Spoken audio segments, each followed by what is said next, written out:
There we go. So, welcome to day number 5 of our training. And we have interesting topics today, integration and security. They're somehow related. So let's start with the integration. And I have first, let's say, game for you. It's a brick game. And I would like us to little bit open up our minds in a creative way. And so you will have 2 minutes to come up with as many as possible ways how to use a brick. And try to be creative as like anything that comes to your mind. I know for some of you it's early morning, as for me too. But let's see what we can come up with. So I will put the timer on. Are you ready? You take a pen and paper and write it down, ideally somewhere. And so let's begin. 2 minutes.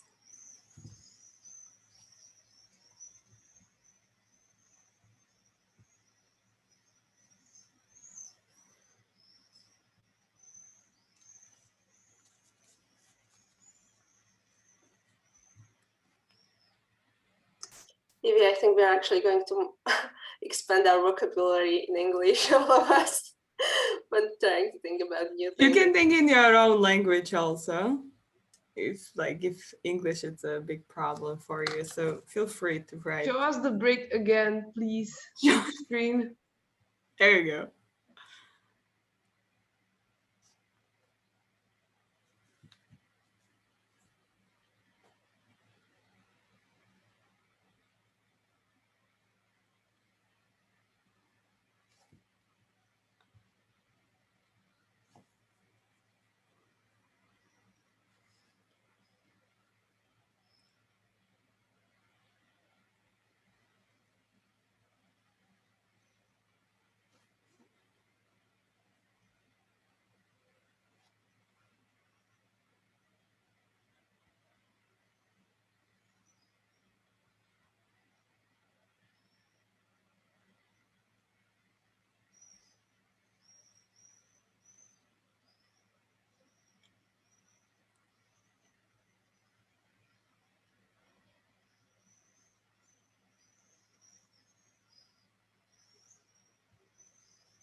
$20.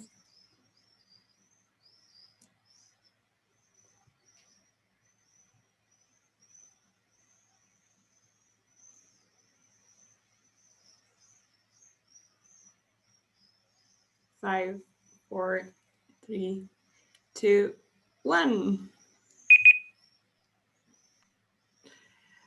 Good. So now you can, if you can share in the chat, how many things did you come up with? Daniela 7, Marian 8, Carolina 5. Good numbers. Mishka 4. Woo. Elish Canon 9. Good. Oh, I pressed the wrong number. I have 9. So Alicia, do you want to share? You have 9. I can, but one I cannot translate. But maybe you can help me, guys, with that. Okay. So you can use it under your second screen, so it's higher under the monitor. You can plant something into it because there are holes. You can hit someone if someone harassing you. You can use it to build a home. You can exercise to get muscles. You can stand a little bit taller. You can use it on paper so it doesn't fly away. You can use it like for doors so they don't close, and then like for klatka, how to translate it? You know, like to level up. What I mean? To level up. To level up, right? Yes, like for balancing. Yeah. Like handmade elevator. I don't know how to call it. Good. Who else wants to add something? Marianne, you had 8 also. Maybe do you have? Yes, I have to build a window in a cat's house because it has holes. To stop your car when park uphill. To stop the door, to level up. Yeah, and this is a bit creepy, but sometimes in Macedonia we use those bricks for candles in the cemetery. So I really like the candles. So yeah. It's life. It's not creepy. It's okay. It's a Circle good of life. invention. Good invention. These are like Slav solutions. Slav solutions, yes. Diaporn, do you want to also maybe want to share? You have also 9. Actually, there are same ideas, but Yes. they have some more. Like for a smoker, this can be used as an ashtray. Yeah, and when the electricity is out, you can put candles. More candles can be put there, and also paperweight. And like for art class, it could be like decoration for students. You can paint and draw pictures, something like that. Mhm. Yeah, thank you. Great. Wonderful. Anybody else who has some crazy ideas? Daniela, do you have something more? You were the first. Yeah, so I have to crack walnuts. Then I have to bump your head if you have a problem. Then to hold flowers in the holes, or to grow vegetables, so small plants. Then you can hit someone during a protest.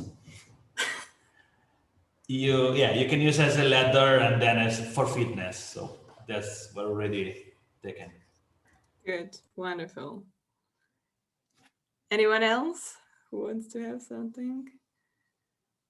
No? Charlotte, no? Good. Thank you, guys. This was amazing. You came up with really great ideas. So let me surely go back to my presentation. Nope.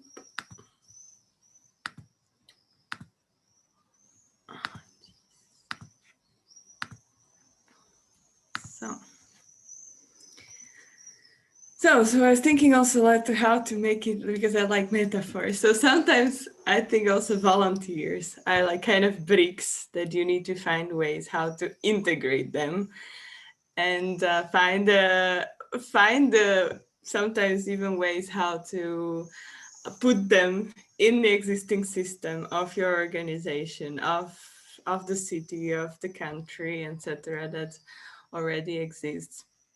So that was kind of a warm-up exercise, so to start thinking also about this topic. So today we will talk a little bit more about volunteers integration, how we can contribute as organizations to this, and how we can also encourage volunteers to integrate more within the local community. Because from our experience, this is sometimes really tricky and difficult, especially when it comes to short-term programs. So the sending and hosting in this program will be 3 to 6 months, which is also not very long period of time. And we are really like culturally very, very far away, and also language-wise, which is a little bit then more difficult to integrate. So in general, of course, integration is kind of putting two or like more or different groups of people together, mixing them, and making some kind of cohesion between them and understanding. I was also searching for some more kind of graphic visuals. So we talk about integration here. This is not a biology class, but it might look like. So kind of a difference sometimes between inclusion and integration, that we really want that volunteers might be still kind of sticking together, or like they are still their own bubble, but they are part of our organization or bigger community that we are working with. of course, inclusion then just can happen in a like longer time. So for me, let's say I can say that I am kind of at the age of being included in the Macedonian kind of community, because I already speak the language and I know the people. But this takes a lot of time, and we also don't expect volunteers to, let's say, learn the language.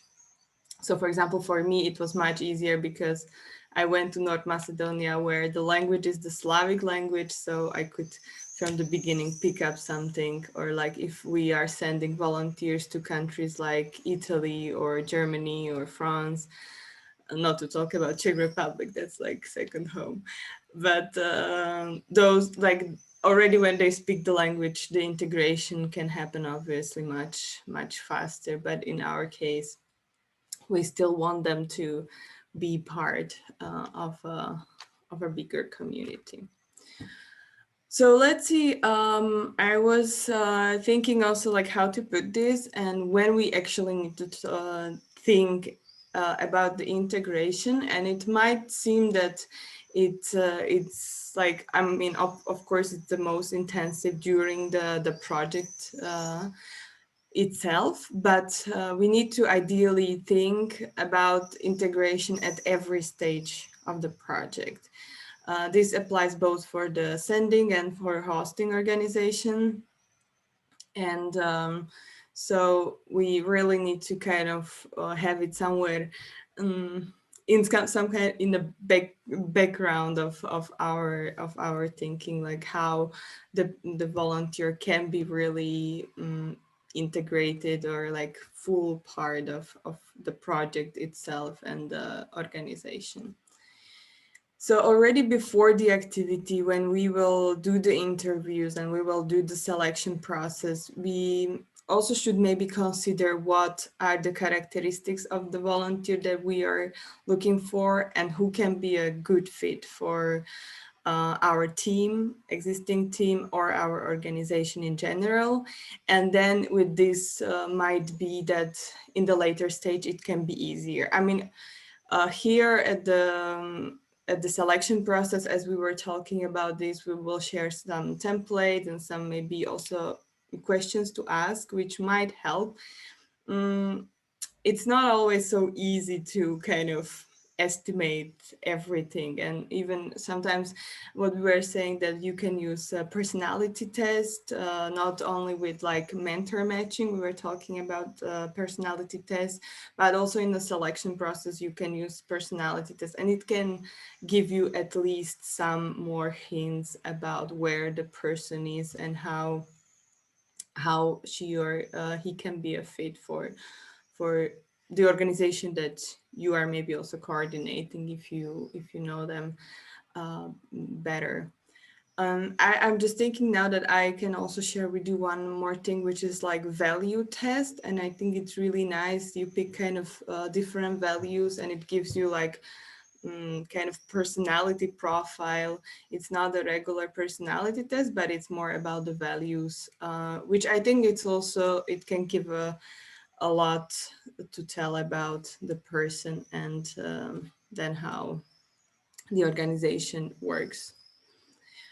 So then if we move to activity part, obviously this is the biggest part when the integration should happen and is happening somehow. And this is the role of the host or the hosting organization.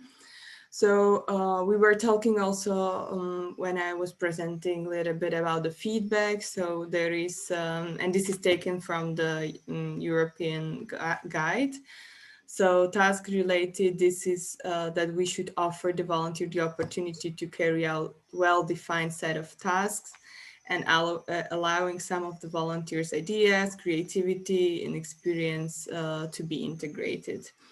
To what extent you are able to also kind of give space to all the ideas of volunteers is up to you, and you need to also find a way how to really make volunteers to be appreciated and to be heard.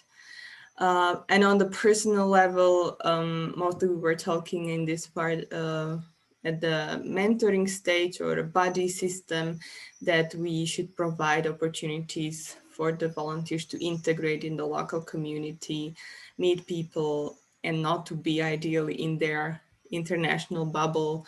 Because sometimes it really happened to us that after 1 year, volunteers had like no clue about much about Slovakia, that they traveled to other countries, to Czech Republic, I don't know, Hungary, Poland, and they stick to their international friends, and they had no clue about like, you know, like how to say even good day in Slovak or something, and they really like needed help with everything during the whole process, and they were not really interested even getting to know more. So when they meet local community and local people, then it can really help.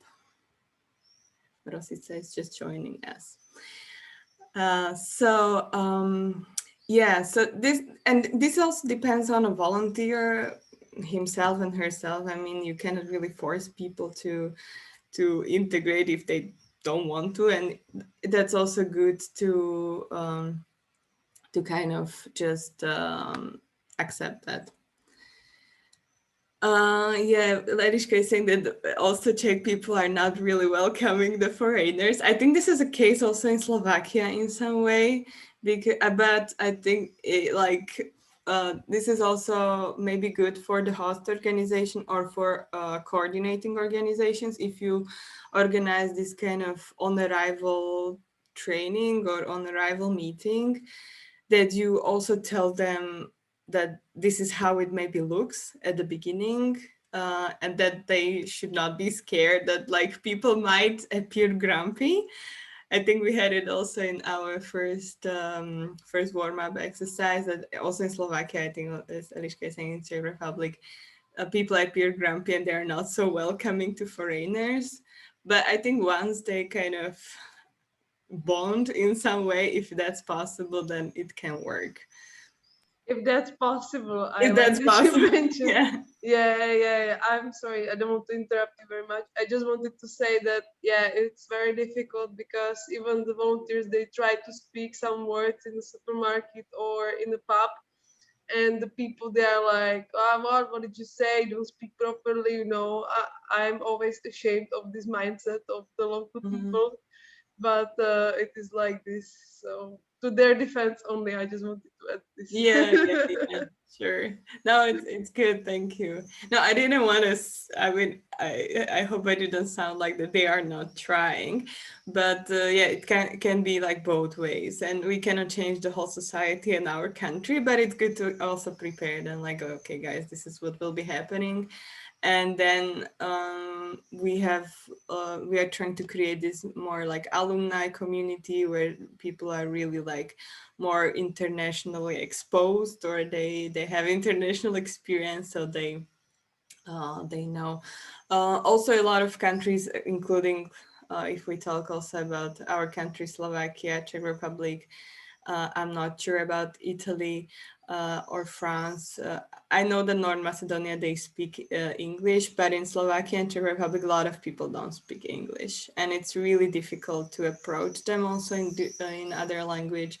So then it's good to maybe know some basics, and this is part of the project, that you can provide the volunteer also language classes if you're able to, which really helps to also kind of pick up the mentality in some way.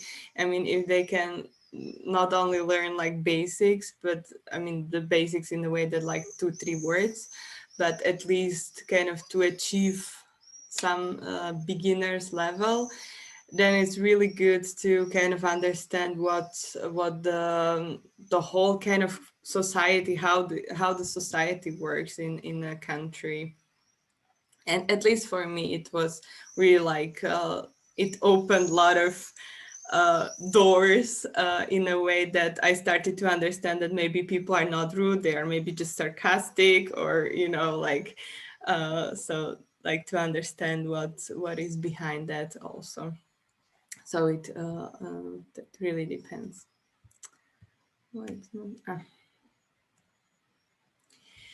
And also after the activity or after the mobility, usually the supporting or sending organization is it's good to provide some kind of support to reintegrate the volunteer into their home community.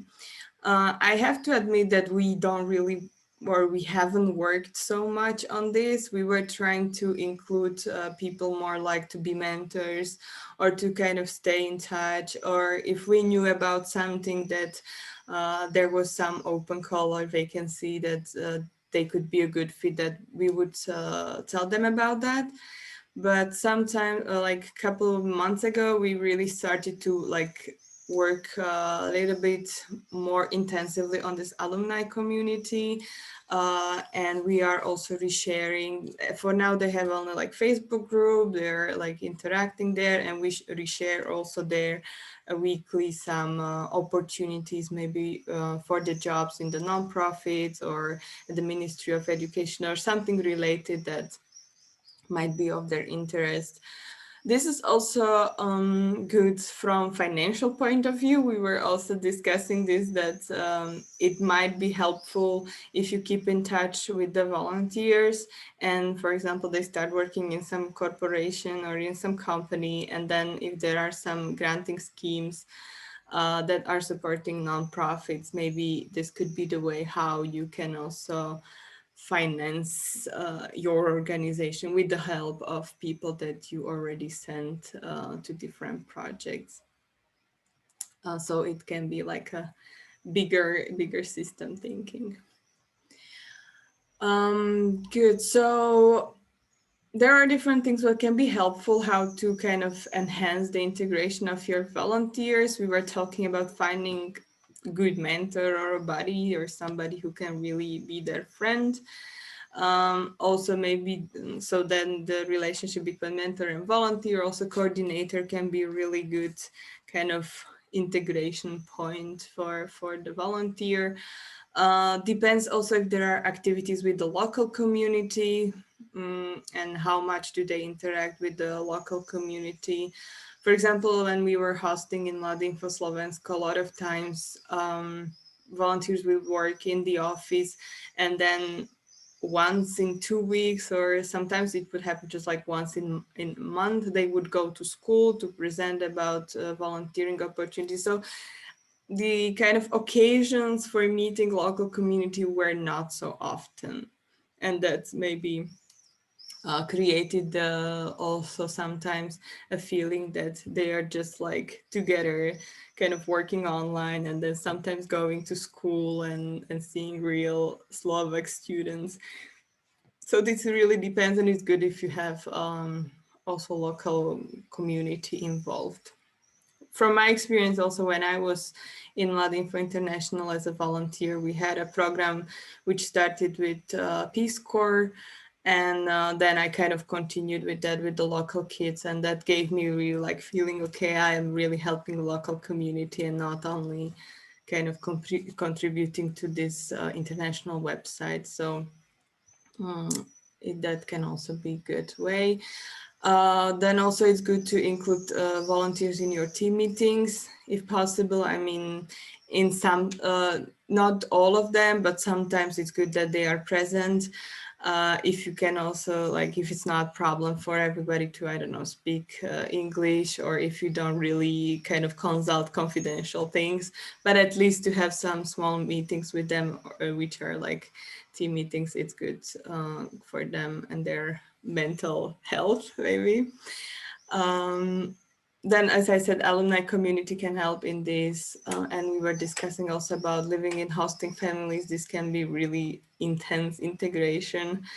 This is also something that can be very useful, but we should also observe this if it's not, let's say, too much for a volunteer, or like to really work on that, like how much privacy maybe they need, or like how it's really going with the hosting family. Good. So I would like to also hear from you in the groups again. How does integration look like in your organization for now? Or maybe you can think also what you could kind of improve. what do you kind of use if you do something special, and kind of think about like different stages before, during, and after the mobility, where the integration somehow happens in your organization.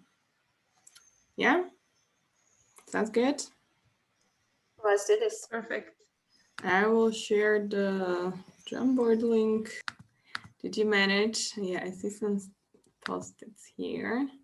We could talk for hours maybe on this topic. We knew that this was a dangerous combination. We just started to open the Pandora box. Guys, let's have online beer someday. What do we think? I really want to have a real one, but not now, but a real one in presence, really. I'm sick of online meetings. I mean, with all the due respect, but I really need like to sit on the table with other people. Definitely, we all do. Good. So let's do some sharing then. If group number 1 is ready to share, you can be first and keep it short, please. I know you could talk a lot about this. Eliška, who was that? No? Who was the group number 1? Group number 1 was actually Carolina. Carolina. Guys, someone want to explain? Okay, so we had some technical problems. I actually couldn't hear sometimes. Our group connection was not really good. So I basically wrote something, but the discussion was pretty small. So I don't actually know who wrote "we" regularly together, because it was none of us. So I don't know. That was just my example. Okay. So we put a coffee break and lunches together. That is what we trying to do in Piccolo Corto, to introduce the volunteers to our also staff working life when they are here, and so on, to know them better, to let them open, and so on. Cultural tour and welcoming week, especially regarding their first week arriving. Someone put participate in the organization's meetings and cultural activities. So we also try to invest in it through our mentor and so on, that take them. And then someone else put info pack, like some basics informations at the arrival, but really the discussion was pretty small because of the internet connection problem. So I don't have actually more to add. Sorry. It's fine. Thank you, Caro. So then let's move to group number 2. I can summarize it, guys, if you want, because I was the one writing the post-its, if you want. So we thought that we want them to think that they can also like make some decisions. It means that like to include them in the decision process, but of course, like there are important things that the organization has to decide, but at least make it look like the volunteers think that they could decide also as well. I don't know if you guys know what I mean. I hope it doesn't sound mean, but sometimes it's the reality. Then we were talking about spending the free time with the volunteer. That I guess at the beginning is good, but it's also important to find the boundaries, because still you need to keep some respect, and also you need your own free time. If you see the volunteer every day, then like going every week for a beer, maybe it would like lead to some burnout of the coordinator as well. So so maybe to find some like some boundaries. Marianne also mentioned that maybe some volunteers, they are more distant than the others. So then like if some volunteers prefers just to go to the organization and doesn't want to be actually that integrated, then I guess it's okay. So it can also happen. We can recommend them some like local events to encourage them to go out and meet other people, you know, to go to some like expat events and some local events. So they don't depend only on the organization when they're like hosted in the town, but they also meet groups like outside of their circle. It can be refreshing for them. And yeah, we can give them some mini project to do so they feel like they're equal member of the team because they're doing something on their own and they're contributing to the organization. And I was mentioning that yeah, we can do some team building at the beginning so they see the whole team, because for example in our organization we have a lot of people only for like some small part-time jobs. Not all the time they are at the office at the same time, usually it doesn't happen. So at least at the beginning they see the whole team and they understand the organization, how we work and who we are.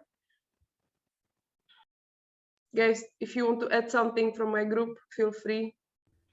You are perfect, Eliška. I know, thank you. Thank you, Eliška. Yeah, I want to add maybe for this mini project, we also like had this like kind of language club. So we gave one volunteer the responsibility to kind of lead the whole project, where the coordinator didn't really have time to, communicate with people who would be interested in the language club. So those are really things that you can give to volunteer. About the decision-making process, I agree with Eliška that it's good to involve them. As I was saying, in some of the team meetings too, we sometimes used to have also like at the beginning of week, just maybe team meeting, but it's not always possible to keep them involved in all the decision-making process. So thank you guys. What about the group number 3?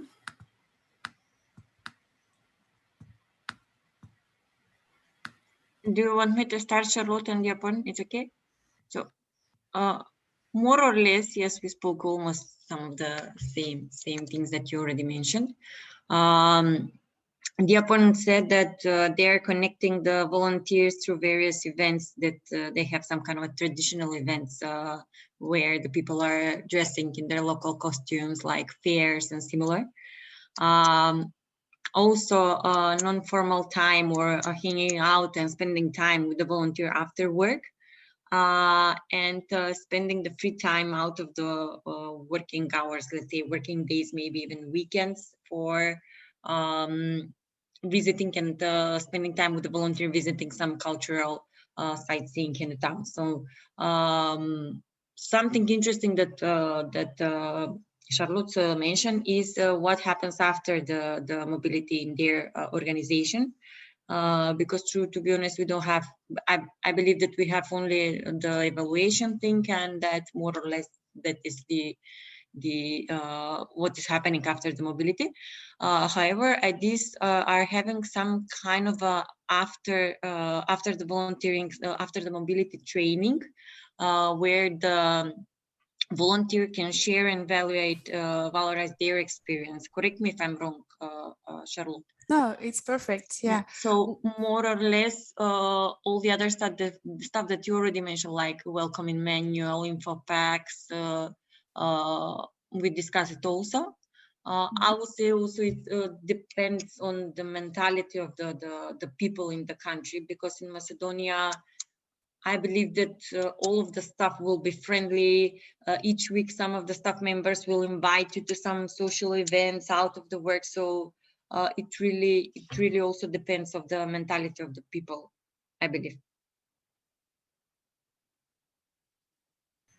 Thank you. Yeah, sometimes for people from other colder countries, it can sound like too much socializing. So at least from my kind of experience, but yeah, that's nice.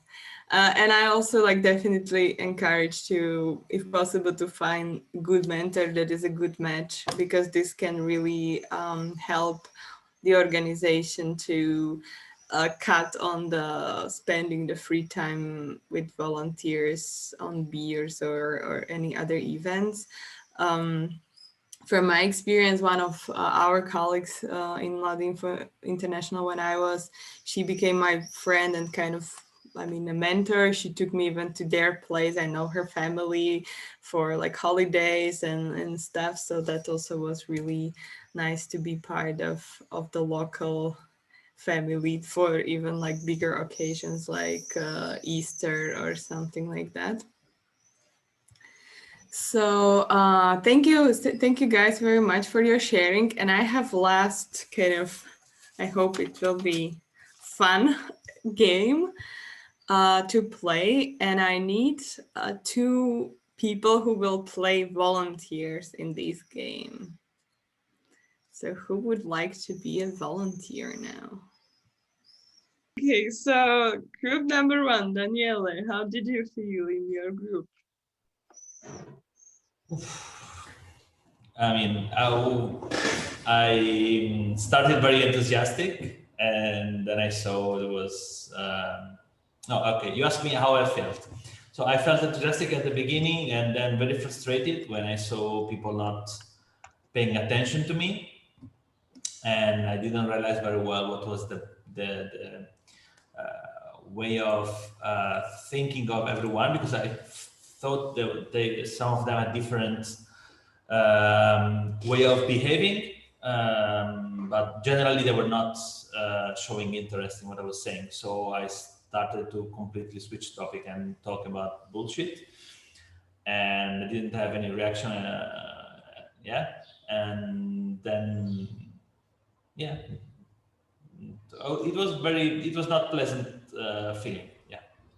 I was feeling not listened to and not cared. Thank you. Eliška, what about you? How was your experience? Yeah, I started also like energetically to talk, to start. I think only like 2 people, if I'm not mistaken, were asking me some questions. Not sure what the rest was doing, if they were listening to me. I think they were just interested in what kind of beer they should order in Czech Republic. And they also wanted to make sure, like, because I said that Czech people can be like xenophobic and not open-minded. So then they were like, oh, and are you one of those, you know? So I could feel like they're worried that if I'm not some kind of like xenophobic freak person, you know, and it would be maybe hard to work with me. And then for the rest, I have 0 feedback, to be honest. I don't know. They asked me 2 questions. I replied, but I couldn't tell from their face or their reaction, like if they like what I'm saying, or I don't know. Interesting, because the second group was supposed to be actually very interested in you, but maybe they asked questions that were triggering you in a different way. I don't know if this was the plan. No, it's good. I mean, it might be that also interest is shown in a different way, that you might feel that they are actually not interested and then they are.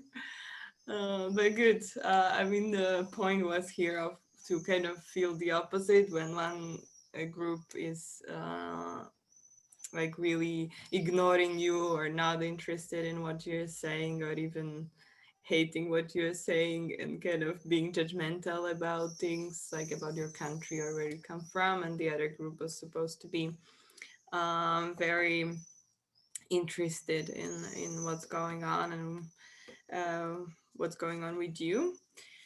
So thank you guys. This is the end of integration session. Can you see my screen? Yes, with your screen. Try to put it on. Okay. It's okay. Perfect. For a successful project, it's necessary to ensure a calm environment for the volunteer to work safely. 4 steps will help you to anticipate and implement security prevention actions. Define your security policy. Within your team, everyone's responsibilities must be clear and known to everyone. Define the person who takes the final decisions in crisis, updates security information, and trains the team members on security. Second step, carry out a risk analysis. The goal is to identify and categorize all risks in your local context. The risks can be analyzed according to the probability and the gravity. They're categorized in different colors according to the danger. There are 6 risk groups to analyze for the safety of volunteers. Let's start with the food. For example, the quality of drinking water, the risks associated with the consumption of street food, health and hygiene, for example, the risks of diseases transmitted by mosquitoes, or the risk of rabies contamination. Traffic safety. Think about the dangers for pedestrians, motorcycles or cars, about the importance of wearing a helmet and using the seatbelt. Culture and religion. Find out about clothing that fits your context, on the rules concerning the consumption of alcohol and tobacco, or on the status of women in your society. Criminality. Beware of robberies and pickpockets in the street. Report areas to avoid. The geography of your region. Is the place subject to natural disasters? Landslides, floods, drought, volcanic eruptions. The information must be sent to the volunteer upon arrival. Plan a briefing time. Present all the risks mentioned above. Be concrete and give practical information. Use maps, drawings, movies or photos. The message and the safety instructions must be clear. Give all emergency numbers. Remind that the volunteer is primarily responsible for their own safety. Plan an evacuation plan based on your risk analysis. List events that require evacuation. For example, a flood, an earthquake, a political crisis, a serious health problem. Define the person responsible for giving the evacuation order. Decide how the volunteer will be informed of the evacuation. Set a meeting point and the routes in case of evacuation. And finally, remember to update security-related information, list potential new risks at least twice a year and whenever the security environment changes. Add the new risks to your analysis, inform the volunteer and adjust your evacuation plan. For more information, visit our website. Okay, great. So I will share my PowerPoint now. I hope you enjoyed the video. It was created by during the U8 Volunteers program. So here, okay, can you see my screen? Yeah. Okay. Well, what is it? Sorry, I just have one. Yeah. Okay, it's better. Okay, sorry. I forgot to stop the video, so it was the next one who wants to to play. So just to begin, I want to talk about 4 steps of the risk assessment.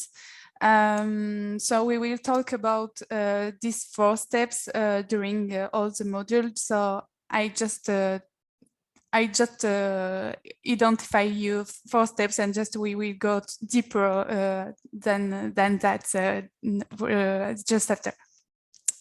So we will the first step is to identify the potential hazard events or factors that may negatively impact individual. The second one is to analyze the threats that the volunteers may face in the operating environment during the activity mobility. The third one is to measure the risk associated with that hazard, assess risk on a scale. So the scale is about the probability and the gravity, as we saw in the video. And the fourth one and the last one is record actions taken to avoid the risk. So it's about what do I do if I have this risk, if I am confronted to this risk. So what can I do? Sorry. Well, it's the end of the week, so it's very difficult for me. So the first step, identify the risk in your country. So as you know, I think you have external risk and internal risk. So it's important to identify what is in the external risk and what is in the internal risk, just after, because after you can find even easier which way you can how you can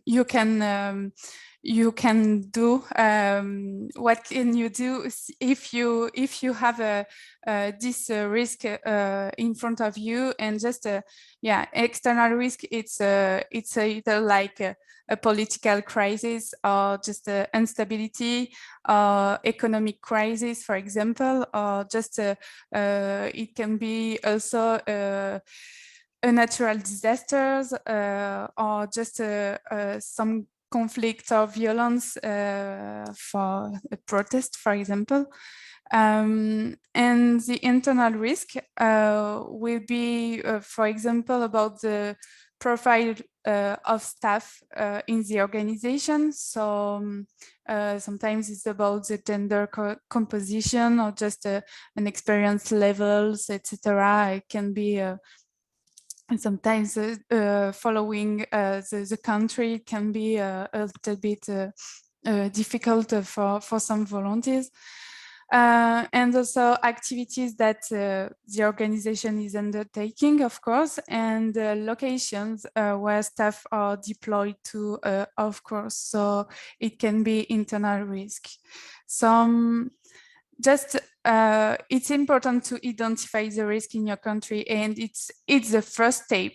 If you don't identify the risk before a volunteer go to the mission, it can be, yeah, it can be a little bit difficult for you if you have a problem with the volunteers. So just you need to be prepared, and you need to, of course, for example, the COVID is, and anyone, yeah, nobody was prepared, yeah, that's clear.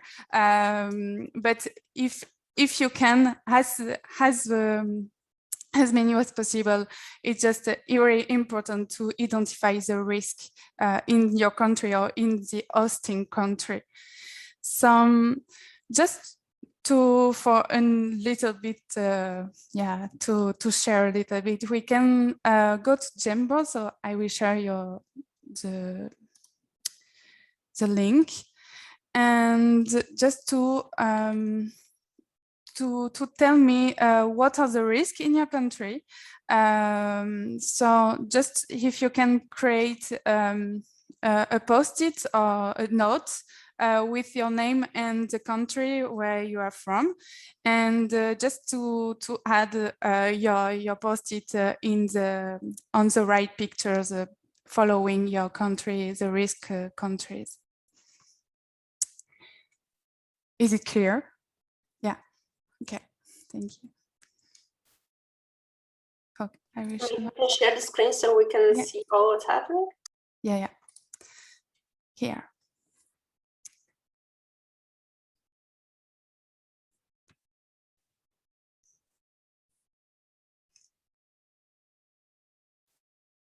You can add more post-it if you want, if you have more risk, that's possible.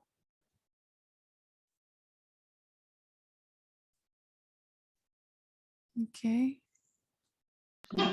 Hi, Charlotte. Yeah. Can I add a picture with there are many cars? What does it mean? On the right? Yes, on the bottom of the right. Yeah, here.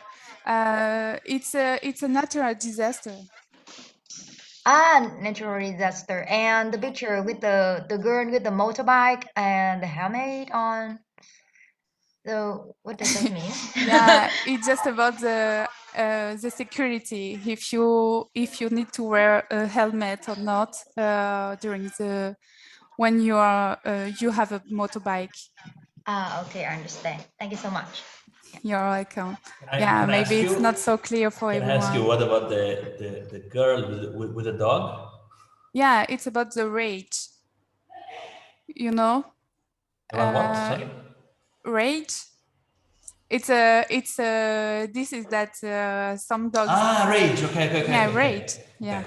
I'm sorry if my accent, it was. No, it's okay. It's okay. I thought about, and I understood rage as kind of anger, so that's why I was not. Oh, okay. No.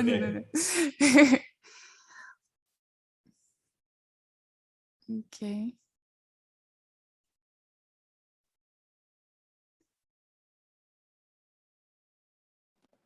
Can I please see you at the Czech Republic to do like stealing phones, because my Jamboard is not working for now. I don't know, something happened. So I can do it for you. Thank you. So only stealing the phones or something else? I think the phones and the helmet. Yes, thank you.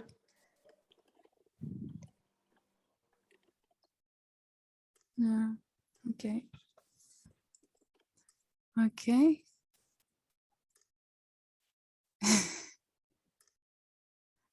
Some of you want to share what did you choose, and just yeah, what about the country and the rules and the risk, of course. I personally feel that there are not so many risks in Slovakia, but pickpocketing is definitely something that happens. So you need to be careful. It's not like on daily basis, but definitely if you're in a more crowded place, I think it happens all over the other countries. And then when it comes to the helmet, yes, you need to wear a helmet when riding a motorbike in Slovakia, and you should be wearing your helmet also when riding a bicycle outside the city. So Okay, thank you. Someone want to share something? Maybe. Of course, in the Philippines, we usually encountered natural phenomena. So basically, we are very prone in earthquake.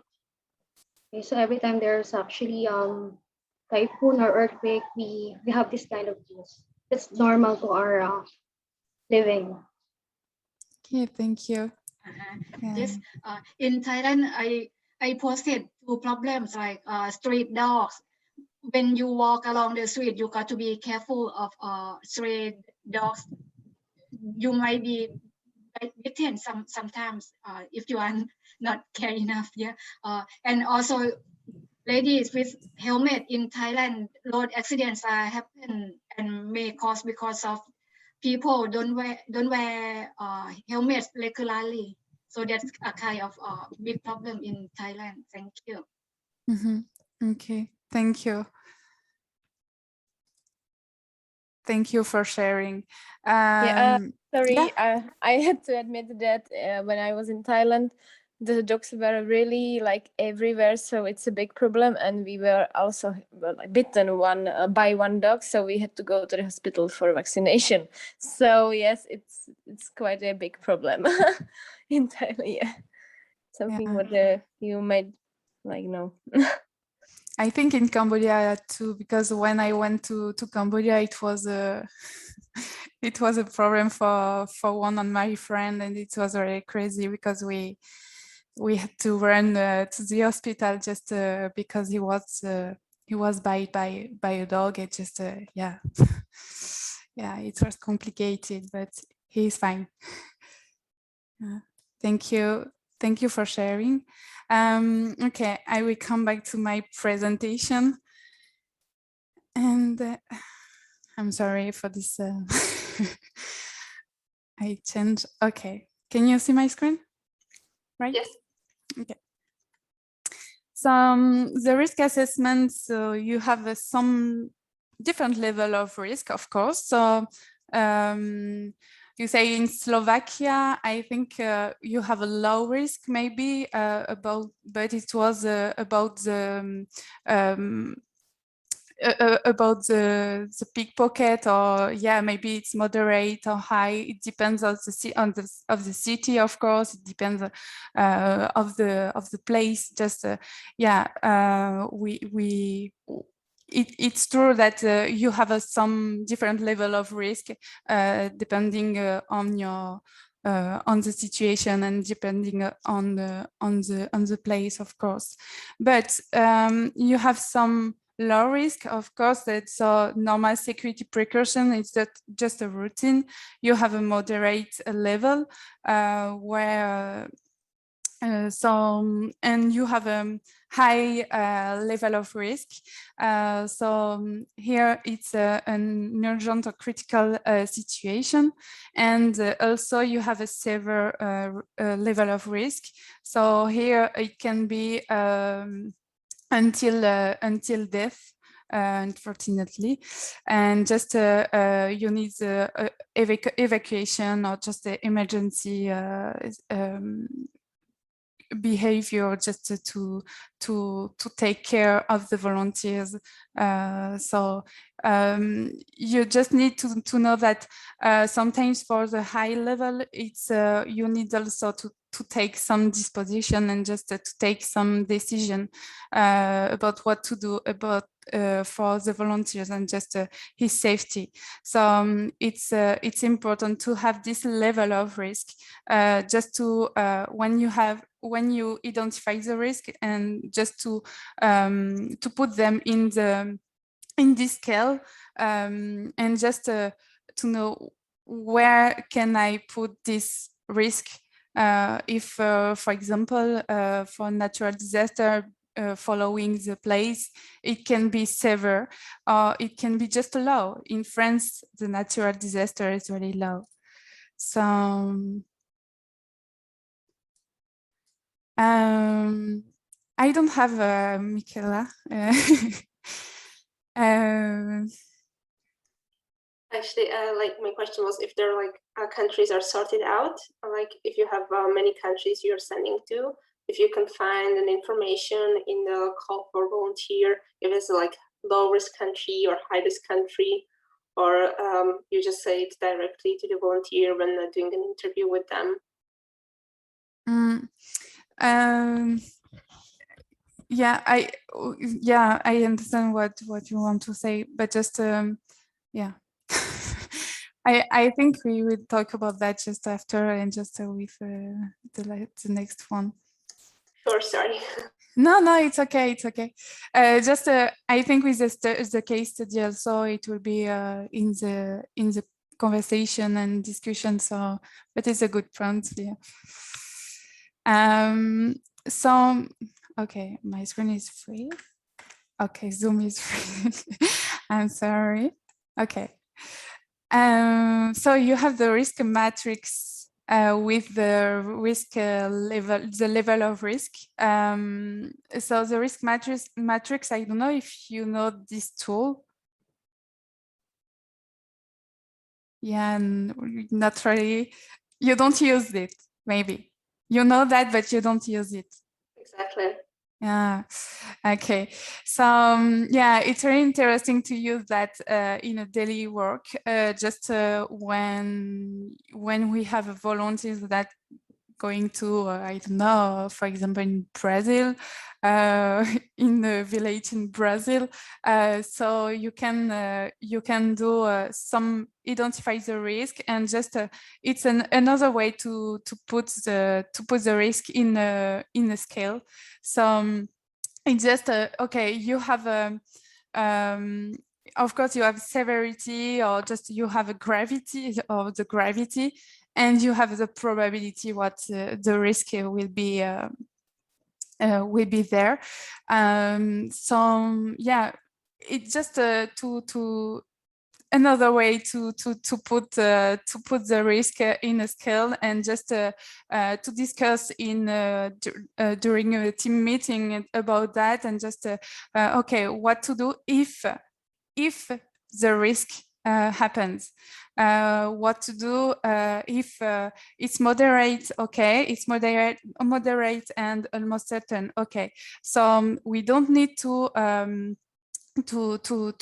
say to the volunteers to come back in France, for example, but just maybe if the situation change, we need to update this risk matrix, and this risk maybe will be almost certain and severe. So there it will be really important to come to say to the volunteer to come back, and just to be sure that he is in the safe place in Brazil, for example. So you can use that every time, and it's very interesting to put to put everything, and to put to talk about that during a team meeting, and just with your staff. And also sometimes it's important to include the hosting organization also, because they know a lot about the risk in their country, of course. So it's very interesting to have this exchange, and just to talk about that together, and just to evaluate all risk you can have.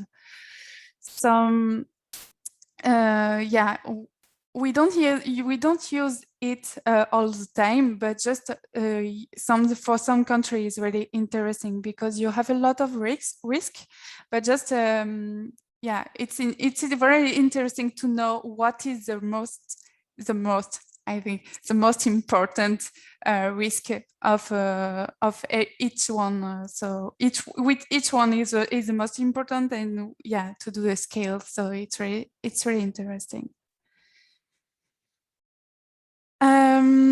So how to feel the risk? An example of risk is a danger. So we talk about the Thailand, for example, diaphrone. Thank you for sharing that. But yeah, you can have a traffic accident.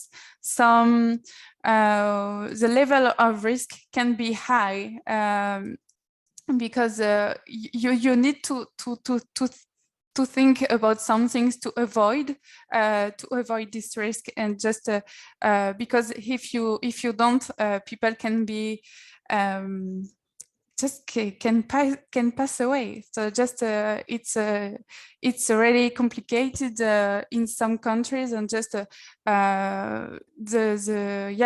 pedestrian are already not how do you say that, a priority for some countries. Just for example, in France, the pedestrian is very already the first priority for the government. So of course we have some place where you can cross the road, and the car, and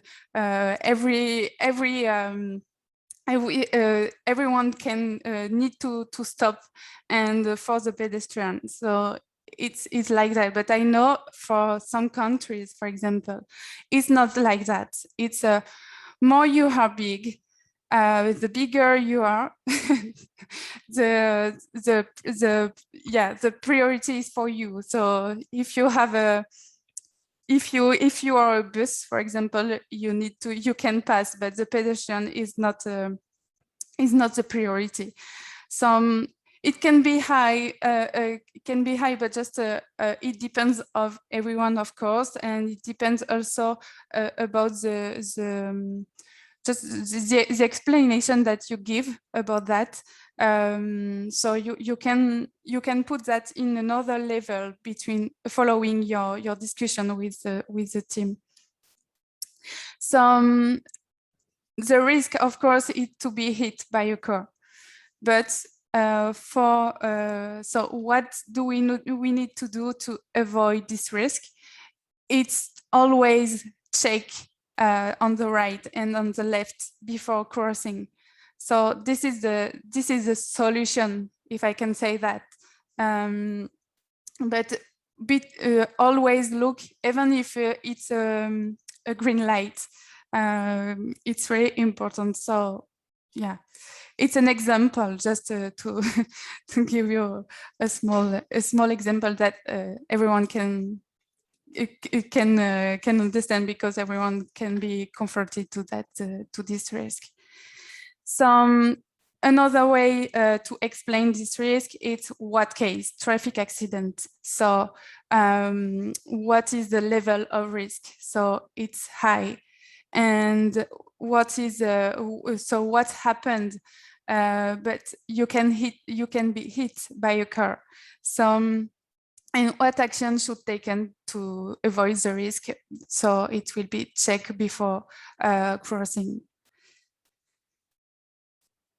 Okay, so you need also to, as I say, to update the risk assessment. It's very important because it can be it changes all the time. So it can be, it must be continuous and also realistic, of course. As I said, it's important to give an explanation. What do you want to put this risk at this level?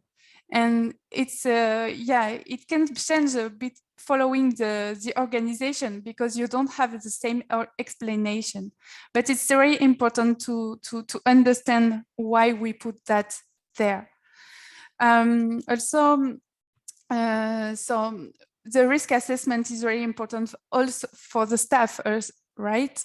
But just for the volunteers also. It's important for sending organization, volunteers, and hosting organizations. And at the end, the reevaluation of risk. So it's important, as I said, it changes all the time.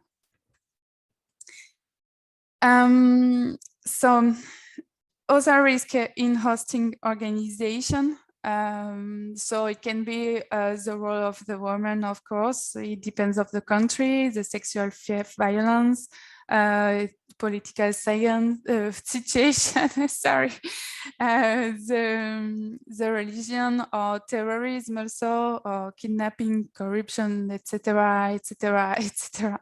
I think it's not an exhaustive a list, of course. So we will talk about that during the case study. So I want to go sometimes fast, just to talk, to have more time to talk about that together. Some general security rules. So it's important in Addis, for example, before the volunteers leave or do the mission, we have a departure, pre-departure training, where we talk about the security with them. I know yesterday you talked about our security guide, I think. So it's one of the tools that we give to the volunteers with all information he needs to know, he or she needs to know before to go to the mission. So we think it's really important to give them that, and just to be clear, what is important in your country. What do you what do you do if you have this situation? If we stole your wallet, what can I do? Or just it's very important to talk about that together, and just it needs to be clear at the end for them and for you too. So, for example, we can talk about the behavior and dressing. So it depends of the place, of course, but in France it's not like that, I know. But in some countries you cannot, you may not kiss other people in the street. So it's really a question of respect, and just it's important for the volunteers to know that what is what is important to know about my behavior and my dressing? Just my dress. How can I dress if I'm going to Slovakia, or if I'm going to France? Is it the same or not? I'm not so sure. So I think there is some cultural rules that and it's really important to respect the culture of the country. So about alcohol, tobacco, and sex, we talk about that with volunteers because we don't know. They are adults, and we cannot. We need to be clear about all of these topics. So, can we drink in a public place, for example? And also the cigarettes. This is great for a woman to smoke. Following the country is not. So you cannot smoke if you are a woman, for example, in Morocco. So it's really you give a bad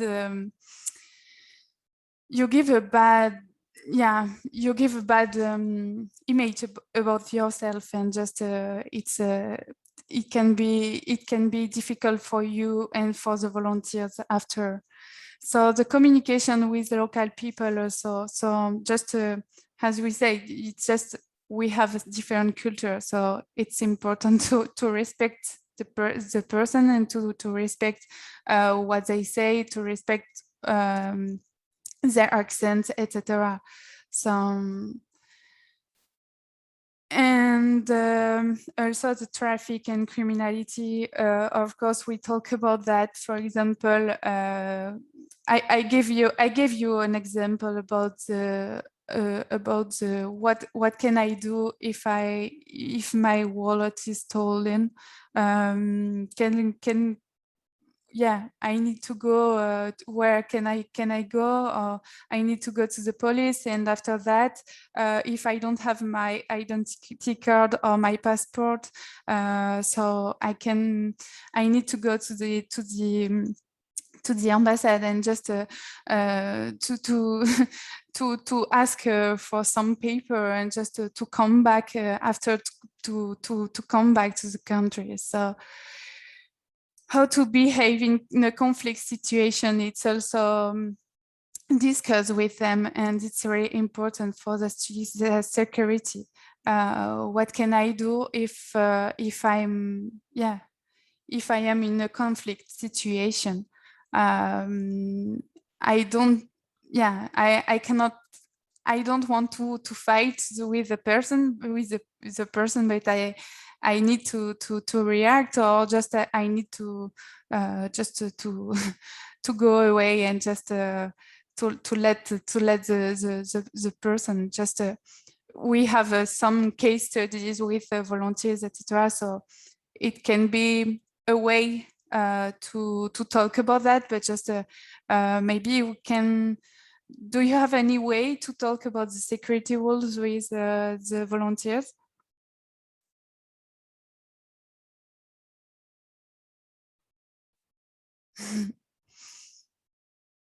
How do you talk about the security rules with the volunteers? I think what we are actually doing is trying to give them some overview, and just put them in contact with some other people that have been to this country, and share the experience among each other. But I don't think it's actually a structured way how we approach it. So I don't know, Evie, if you can maybe just add something. Like for hosting, we are not really like because Slovakia is kind of lower risk country, but for sending, there are some, as Mishka was saying, either we put them in contact with some other people, or have some general rules. Mm-hmm. When it comes to, for example, like drinking and alcohol part, I'm seeing here, this is part of the rules of housing for us. because we had a couple of cases when the neighbors called us or they complained. So this is part of the rules more for their like accommodation part. But otherwise, not so much. Okay. So do you find this information or useful for you, or just you can say no? It's not mandatory. I think like for when I'm thinking back, for me it would be really useful to know, let's say, also about security and stray dogs in North Macedonia before I went there, and not to be in the shock that like, oh my God, there are dogs everywhere, and I'm not used to this. How do I behave? You know, and other people, they are like, oh, they're not going to do anything to you, but still the feeling that you're not used to it. I mean, they're most of them are friendly, but still it's like completely new situation to me because we don't even have cats on the streets, not to talk about dogs. So I would like, from a position of volunteer, I would like to have this information for sure, and I think we should consider this very carefully, because there were a couple of cases in the first edition of this project that I think people really like, they didn't prepare mentally also well where they were going, and not to say that like there were other risks that they need to face. Like we would tell them also not to ride motorbikes. I think especially in Vietnam or Thailand, it's really risky to ride a motorbike on their own if there are volunteers. There were some accidents in Cambodia with volunteer that had to be in a hospital, and she was thinking to finish the project and come back. So I would be really like strict with the volunteers to tell them like, hey, these are really the rules, and you are risking a big issue if you don't respect them. Yeah. Okay. Thank you. Thank you for sharing. Okay. So as we talk about and so some case, some situation that we need to be clear with the volunteers before his or her departure. But each organization has to organize security briefing on arrival of volunteer. So it's important to have the hosting organization have a background on the history of the country, for example, or just updates on current security situation, or just what can you do, or what you must not to do, or just etc. So really, I think the volunteer will be, as you say, Ivana, I think it's interesting to have this information before to come on the country. So to have an info pack, for example, it will be interesting, an info security pack. But just, I think if you don't give that before the departure of the volunteers, just to give that on arrival, it's important. Yeah, so Japan, I so many foreign tourists ride a motorbike. So volunteers would like to have experience of riding to new places on their own. Okay. Yeah. Wait, if I can add to this, maybe it's better, like even if they rent a motorbike or something, it's better if they go at least two of them or something, to tell them like maybe not to go by themselves, at least if they want to do it, like prevention. But maybe the point, if you have some already experience with this, you can share how you deal with this. You are mute, Japan. Actually, Tung from VSA might give a better picture, but from my experience, I saw that many foreign tourists really like to ride a motorbike, and also the volunteer, they may ask the the organizer if they could write it or not, and even the organizer said no. Sometimes when they live with a host family might not know that this is a rule, something like that. So it's kind of convenience for them as well, since it's hard to travel from one place to another place. So they are kind of learning riding a bike in Thailand also. Yeah. So if I am going to deal with it, I might say I will warn them that there are lots of road accidents in Thailand. And in case you would like to take leads, no one will be responsible for you. Not sure if this works or not. Yeah. Okay. Thank you.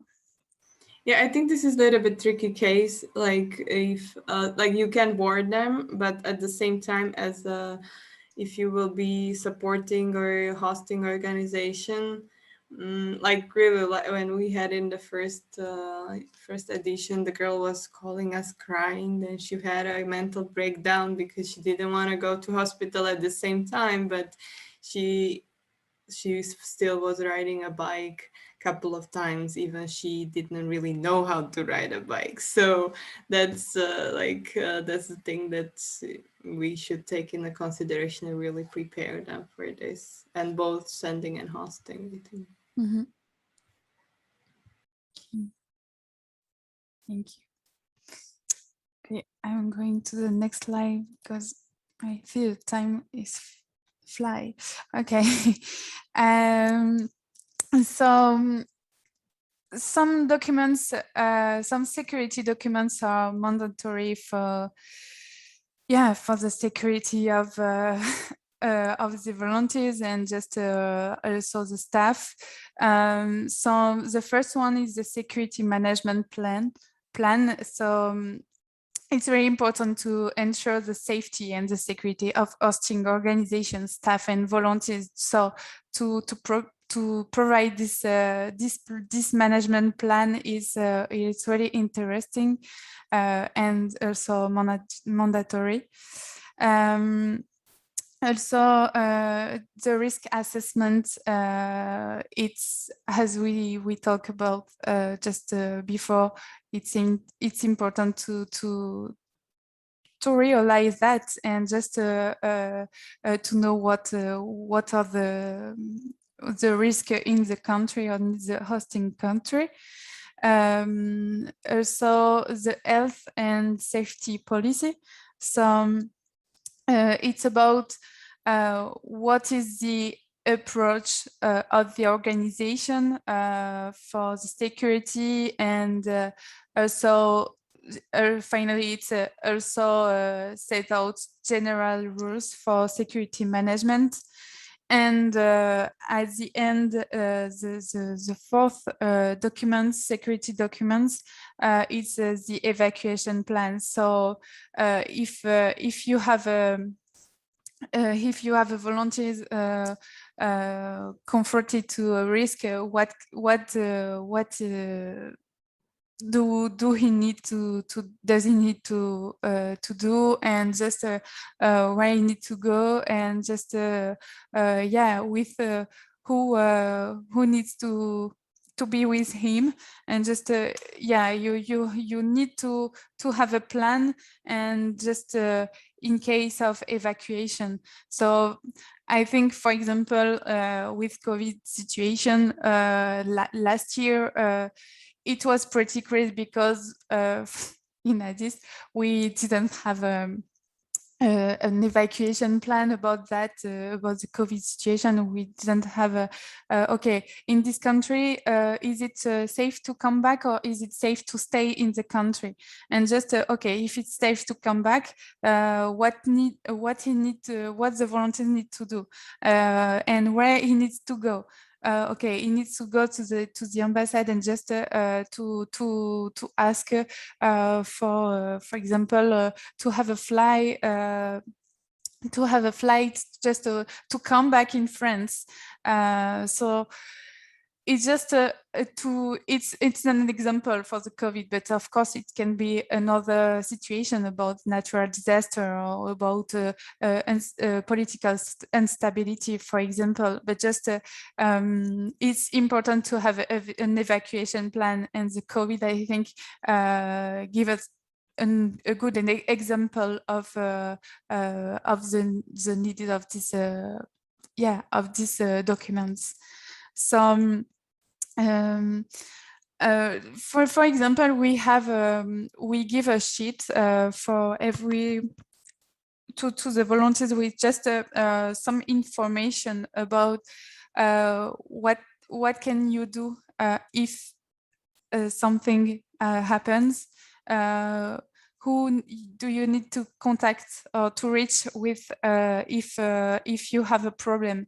So in hosting organization, in the hosting country, and in the sending organization, and in sending country, if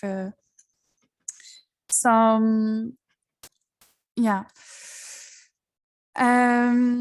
We talk about also a security incident report. We think it's important here because it can give you some feedback about what is the risk in the country. For example, if a volunteer go to I don't know, go to Brazil, because it was my first example. So go to Brazil and has and he is confronted to corruption.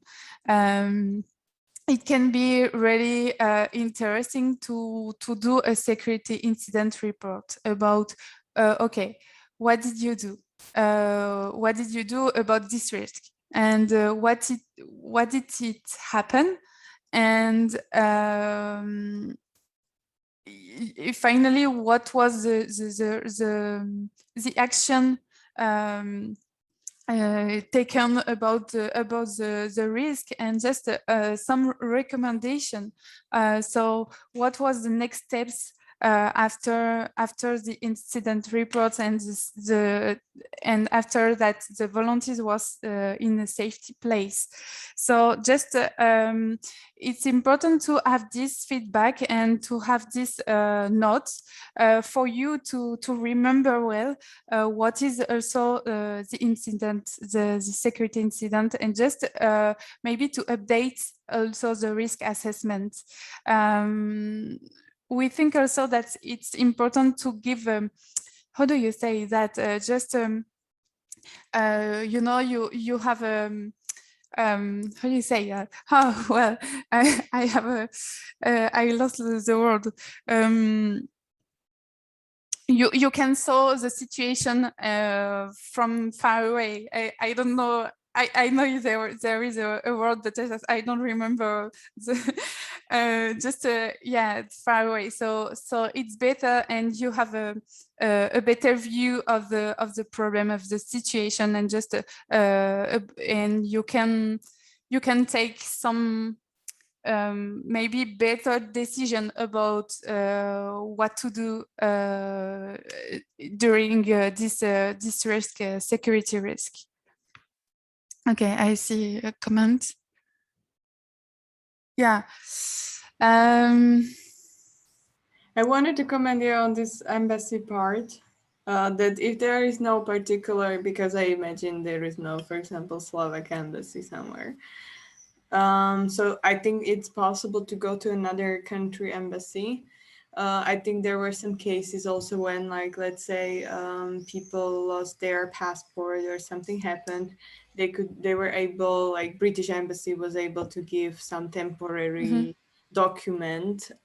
So that's also possible, just to go to closest embassy in case of emergency. Yeah, it's a good point, Ivana. Yeah, of course.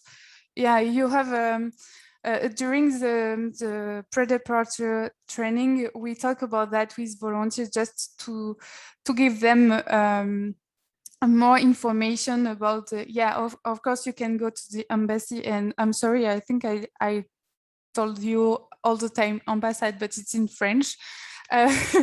So just yeah, you can go to another country, and particularly in European countries, you can go in another European embassy, yeah, of course.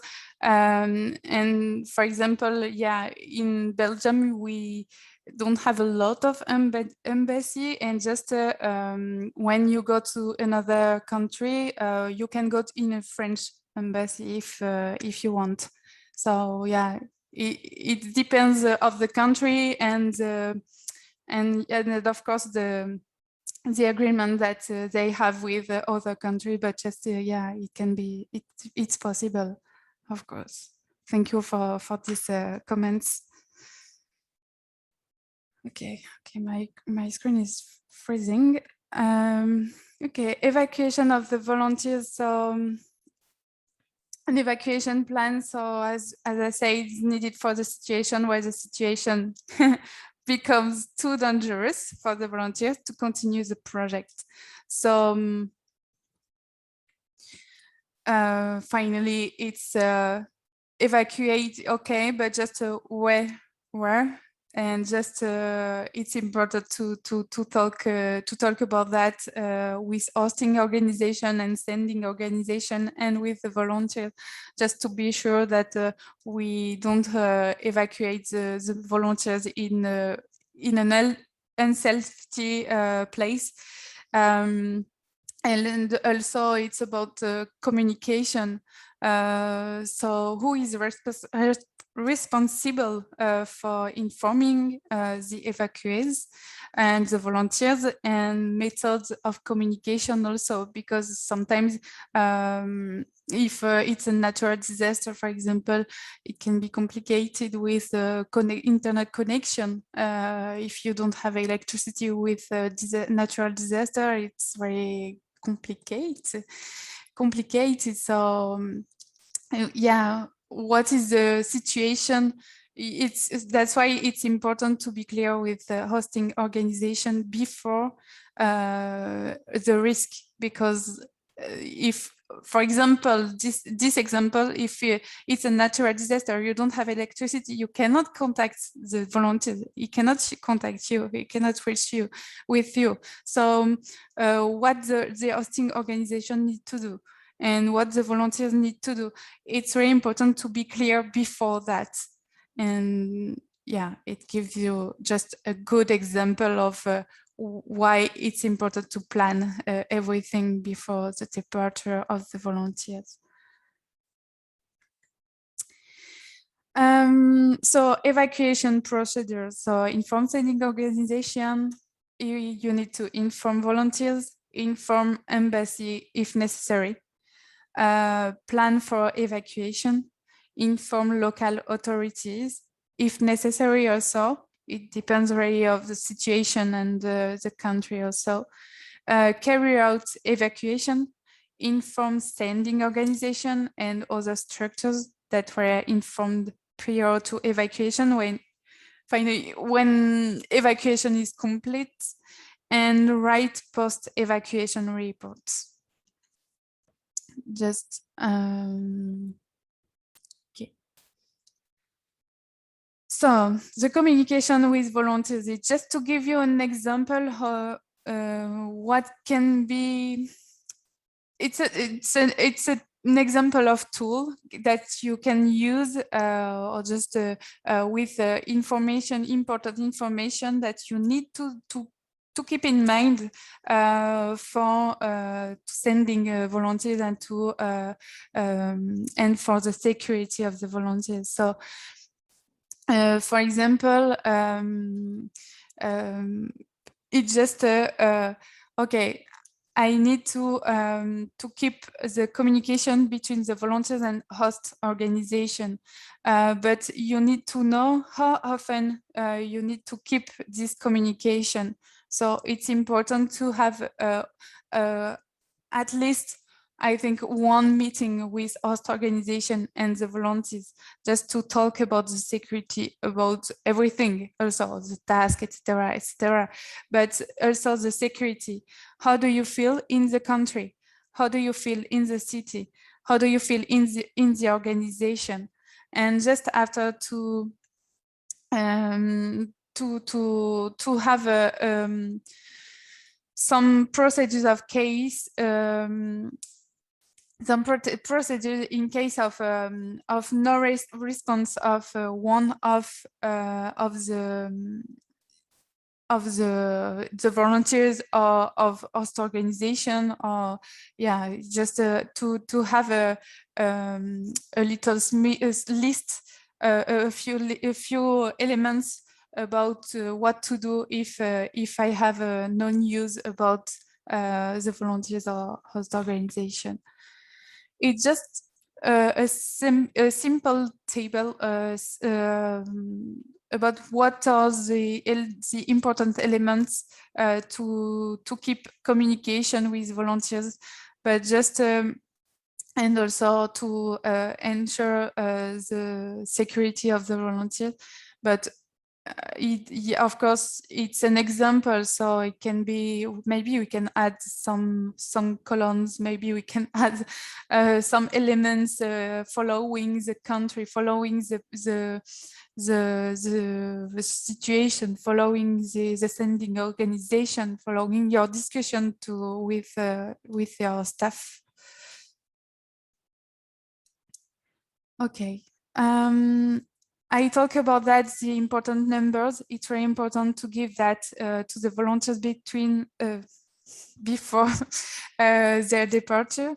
So the general responsible person in host organization, ambulance and hospital near the place where the volunteers go. The embassy also, and the police and fire station. Also to give them the contact of the sending organization if needed, of course. I know in Addis we have this little, small card with where we can write all the number for the volunteers. So it's about an emergency contact, the host organization number, sending organization, or also insurance if needed. So we think that it's really important to give that to the volunteers before their departure. Yeah, thank you, Danielle. Yeah, we have also some numbers, but in the security guide also we talk about that, and just we talk about that during the pre-departure training. So every volunteer is ready with a lot of numbers, just in case. Okay, I almost finished this. So yeah, of course, to ensure the communication with the volunteers, it's important also to talk about the local SIM card. Okay, if you are going to a European country, it's okay because you can use your SIM card and it will work. But if you go to an international country, or in Cambodia or in Thailand, it's interesting to have a local number, and to have this local number to communicate with the volunteers. Also to add relevant numbers to the phone together with the volunteer. Just to have this in your phone, it's easier. And when the volunteer goes on a field trip, so how often should the volunteers report to the sending organization or the host organization? It's important that it needs to be clear for everyone. So and also about holidays or weekends. For the security of the volunteers, it's important to know when he will be on holidays or just on vacation. It's just I'm telling that, but just we had some problem with the volunteers. One time it was okay. The volunteer we didn't have any news about him, and just he told us, oh yes, I was on holidays and just for 1 week, and so we didn't have news, and just he didn't say us about holidays, and just it wasn't possible for us to communicate like that.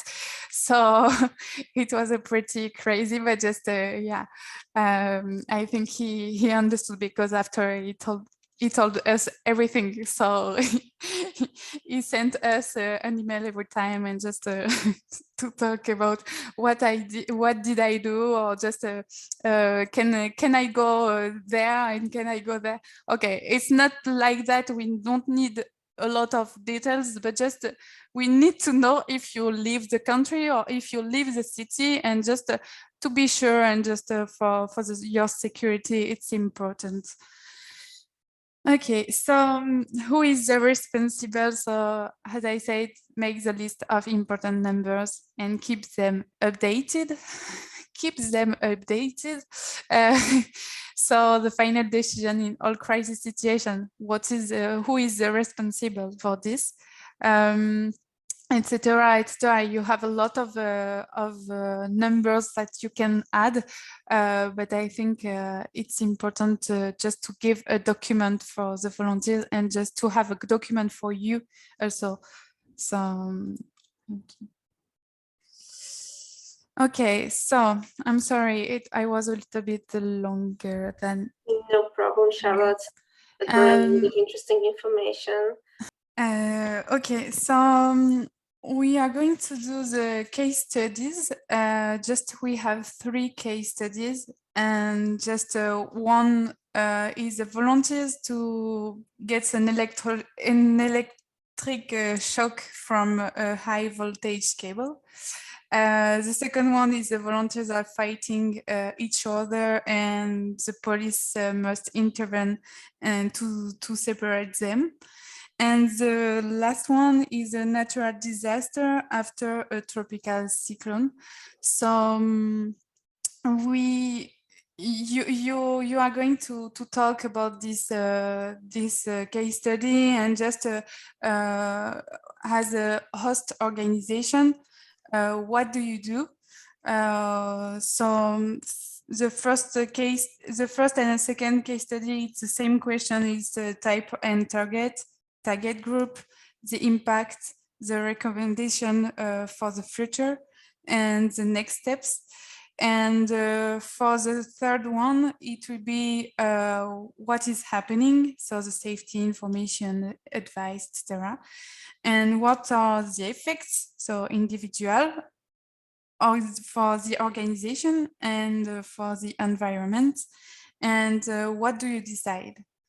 So everything is on the Jamboard, so you can find every case study and the question, and you can talk about that by group. I think 3 groups. So welcome back. I hope you had enough time. I think we just managed like right on the point. Okay.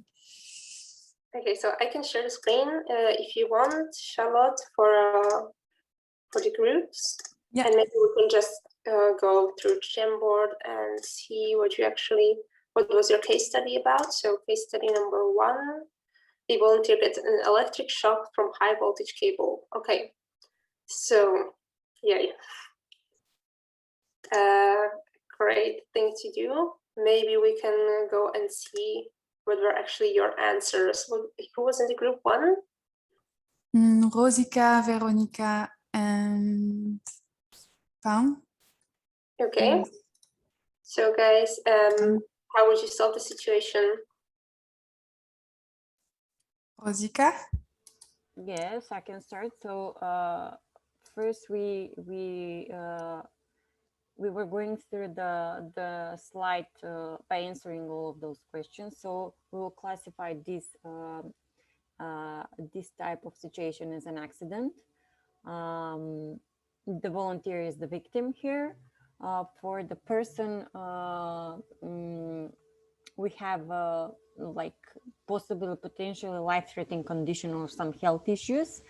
The impact on the organization will be some sort of crisis management situation, and because in the description of the case is not described, because it said only he loses consciousness. And okay, we are seeing all those messages. We immediately go to the hospital first to check the state and the condition of the volunteer. So it is not described if the volunteer is still unconscious, if he's feeling better, if this is like some severe injury or no after from the high voltage shock. We answered on the fourth recommendation for the future, how to avoid this type of situation is check the surrounding and the hazards first. Also advising not to interfere in the street scene situations with other people by the volunteers. And at the end, the next steps we will terminate the project, or the volunteers say, does the volunteer go home or no? It really depends on the condition of the volunteer, and probably finding common understanding between both parties and deciding if the volunteer will stay or no. It also depends of the, as I said, of the injury, the level of the injury. That is what we have for the first case study. Thank you for sharing. Charlotte, do you have maybe something to add about this case? Is it something that really happened, or? Yes, it really happened, but just the condition wasn't really bad for the volunteers, fortunately. So he continues the mission to Cambodia, but yeah, we talk with him about okay, what is important to do, or just what you cannot do, you may not do if you have a problem in the street with Cambodian or foreigner. Just you don't stay there, and just you go in another way. And just we had a point with him, and just the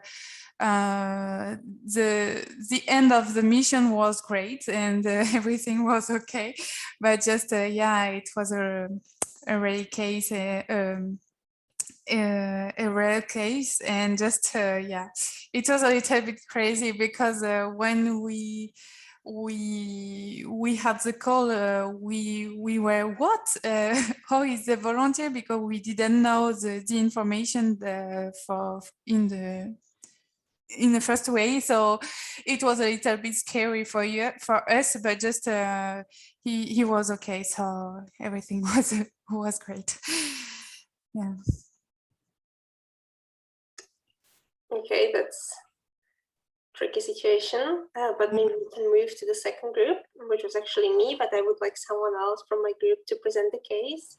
There was Daniela and Carolina with me, so maybe you can comment on it, because you had quite similar situation now. Yeah, so the case is that there is a situation that happens in an apartment where volunteers are hosted, and one volunteers come back to the apartment drunk, and he started to approach another volunteer in a bad way. So she wakes up the third one, and then he hit the person that was behaving not right. And then the two of them decide to kick out the guilty volunteer out of the flat. So we had identified it as an incident, and yeah, the target group, John's volunteer was guilty. And this situation had a strong impact for the organization. So because the staff need to be ready to have an impact and to solve, but as well as an impact on the organization, because then it's on the stake the relationship and the reputation of the hosting organization in front of the owner of the flat. And then, of course, an impact on the volunteers. So both on the volunteer that was considered guilty and on the other volunteers that might, that are as a victim. So there is this conflict situation going on. So we were discussing about it a little bit, and as a recommendation, the first recommendation that we had is that we should all stop hosting volunteers. So we will not have any problem at all. But then, we define that it's very important and relevant to have a specific on-arrival training with the volunteers, in which we explain the rules and in which we set up specific behavior rules that should be followed. And then, in the end, the final decision could be to terminate the project after having given probably a second chance to the volunteer, to the offender. So we actually almost ran out of time, but we were discussing about the fact that the environment is a learning environment. So EVS volunteering should be a learning moment. We should never forget that it's not a job, but it's a learning process for the hosting organization, and it's a learning process for all the parts that are involved. So as it's a learning process, we should try to give a second opportunity to the volunteer and to the group of the volunteers as a whole system. And I don't know if you want to add something else. I think you summed it just nicely. I don't know if Carolina want to add something, or is it okay? Good, perfect. Okay, so then we have actually the third group, and that's a natural disaster after tropical cyclone. So the group 3, it was actually, if I'm not mistaken, Jennifer, Diapon, Trang, and Evie, I think you were there too. Or I don't know if you visited. Yes, I was there. So maybe Jennifer, if you can present what we talked about. Yes. So the case for us is there's a natural disaster because there was a strongest tropical cyclone and no electricity, no internet, no phones. I mean, basically there's no phone because there's no battery due to electricity or non-presence of electricity. So basically, let me now go to the next part. Okay. What we're going to do is to before the deployment, we have to make sure that the emergency contacts are actually there with the volunteers. And during that time, we have to ask help from the local government units. And we also need to ask help from the host family, host organization for further help. What are we going to do? Are we going to evacuate? If there is a certain situation that we really have to move because the state has mentioned that there is really a need for us to evacuate, then we're going to evacuate.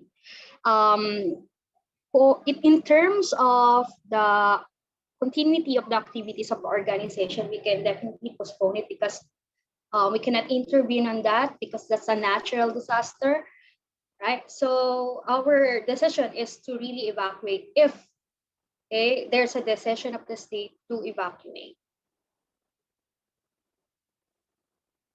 That's all.